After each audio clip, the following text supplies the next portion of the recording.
στηρίζει τις προσπάθειες υπό την αιγίδα του Γενικού Γραμματέα των Ηνωμένων Εθνών για μια δίκαιη και βιώσιμη λύση μέσω δικοινοτικών διαπραγματεύσεων. Στις παρούσες συνθήκες, το έχω ξαναπεί, κατανοούμε την απόφαση του Πρόεδρου Αναστασιάδη να αναστείλει την συμμετοχή του στις διαπραγματεύσεις έως ότου λυθεί το πρόβλημα το οποίο έχει δημιουργηθεί. Και πιστεύω πραγματικά ότι αυτό θα μπορέσει να συμβεί σύντομα, ώστε να επανεκκινήσουν οι δικοινοτικές διαπραγματεύσεις.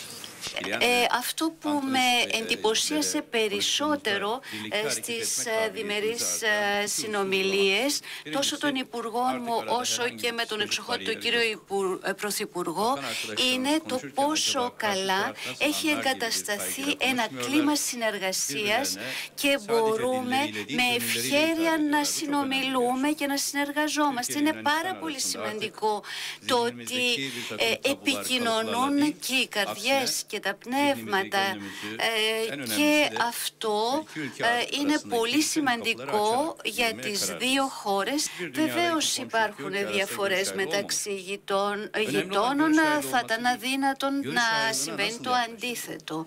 Όμως αυτό που είναι σημαντικό είναι η προσέγγιση αυτών των διαφορών. Πώς συνομιλούμε, πώς εμβαθύνουμε πάνω σε αυτά τα θέματα. Ούτε η Άγκυρα ούτε η Αθήνα πρέπει να ανησυχεί. Υπάρχουν οραματιστές οι οποίοι είναι